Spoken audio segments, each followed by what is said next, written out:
Bonsoir. Alors ce soir, j'avais dit que je parlais du burn-out et donc je vais parler du burn-out. Voilà. En fait, alors ça vient de l'anglais et ça veut dire se consumer. Alors, une image pas très jolie, mais enfin, un immeuble qui brûle et dont la façade reste intacte. Vous voyez, à peu près ce que ça donne, c'est ça. C'est-à-dire qu'on ne voit rien de l'extérieur. En tout cas, au début. Ça veut dire ça. En fait, la personne s'épuise et puis d'un coup, elle s'effondre. En fait, c'est assez soudain, c'est assez brutal, alors qu'en fait, ça se prépare en plusieurs mois et en voire plusieurs années aussi, hein, en fait. Euh, En fait, ça vient d'un stress chronique. Vous savez, le stress, ça peut être très positif, on en a besoin pour avancer, pour travailler, etc. Mais il faut qu'il y ait des moments de pause, sinon l'organisme, il s'épuise. Voilà. Alors, il va y avoir un épuisement physique, c'est-à-dire que la personne, elle n'a plus d'énergie. Il va y avoir un épuisement émotionnel, donc ça, la personne peut aller de la colère aux larmes, en fait, hein, avec un surplus d'émotions et des problèmes cognitifs comme des oublis, par exemple, hein, un ralentissement des idées. Ça, c'est ce qui se passe à l'intérieur, mais pour l'instant, on ne voit rien. Voilà. Cet épuisement, dans un premier temps, va provoquer chez la personne une espèce de désengagement, c'est-à-dire qu'elle a un ras-le-bol, quoi, en fait. Et une espèce de déshumanisation, c'est-à-dire qu'en fait, elle va se mettre dans une espèce de bulle, même vis-à-vis de sa famille, parce que face à ce stress, en fait, c'est comme une défense. Voilà. Ça se crée en fait un peu tout seul. Et qu'est-ce qui se passe en fait? C'est que du coup, il y a une perte d'estime de soi. C'est une première alerte très importante. En fait, sans réaction rapide, on peut tomber après dans une dépression grave ou même chronique, hein. Alors, face à ce stress, en fait, on a des ressources de l'autre côté. Et à un moment, si les ressources elles deviennent plus basses que le stress, c'est là que ça va pas. Alors dans les ressources, vous pouvez avoir une vie familiale épanouie, une grande confiance en vous, des activités extra laborieuses, j'allais dire, par rapport au travail. Si vous faites du sport, voilà, une vie bien saine, bien calée.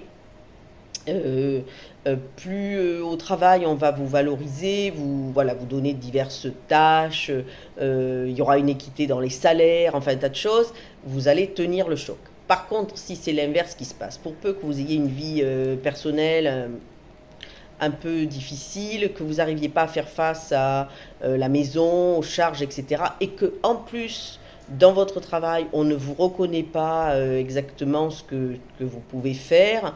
Donc, il commence à y avoir un souci de ce côté-là. Il peut y avoir, par exemple, aussi la peur de perdre son emploi, si on n'a pas un emploi stable. Ça, c'est un vrai stress et qui est en continu, en fait, par exemple.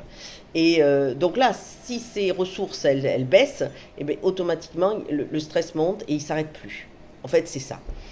Euh, alors, comment ça se passe en fait? Une personne qui va faire ce genre de choses, c'est quelqu'un qui va s'investir beaucoup au départ. Il y a un investissement très fort, il y a un enthousiasme.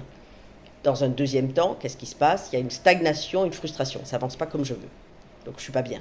Voilà. Et troisième temps, soit la personne bascule en apathie, c'est-à-dire elle commence à plus bouger, hein, voilà, elle est vraiment bloquée. Soit au contraire, ça va être une fuite en avant. Elle va tout donner pour y arriver. Bon, ben là, c'est vraiment embêtant.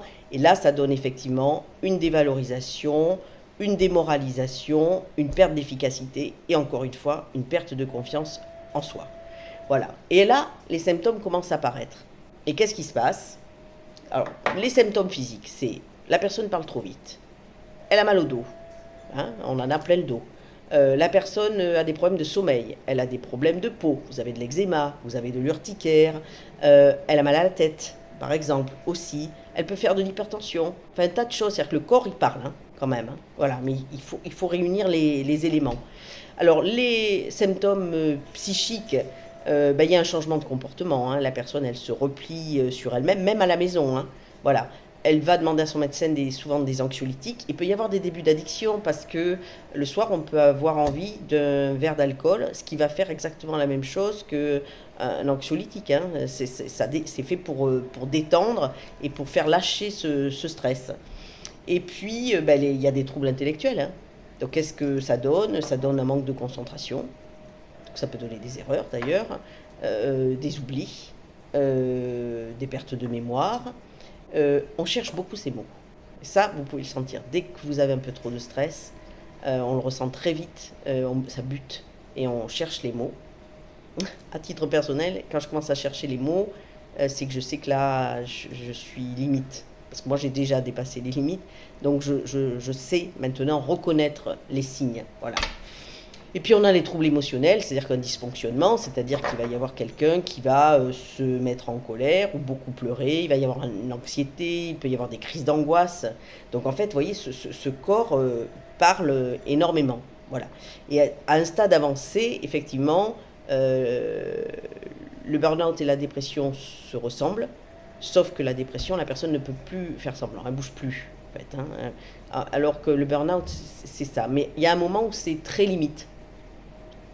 Alors, dans la prochaine vidéo, je vous donnerai des indications pour essayer de s'analyser, en fait, de conscientiser les problèmes. Voilà, mais c'est déjà très long. Et puis, je vous fais faire un petit test, si vous êtes d'accord, pour voir si vous avez un surplus de stress au travail. Je vous pose des questions, puis vous cocherez chez vous, et puis on fera les totaux, et puis vous verrez si vous êtes un petit peu en limite.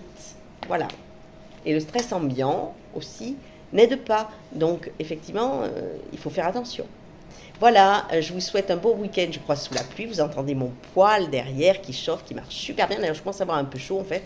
Et je vous souhaite un très bon week-end. Prenez soin de vous et prenez soin des vôtres. Voilà, je vous souhaite une très belle soirée. Au revoir.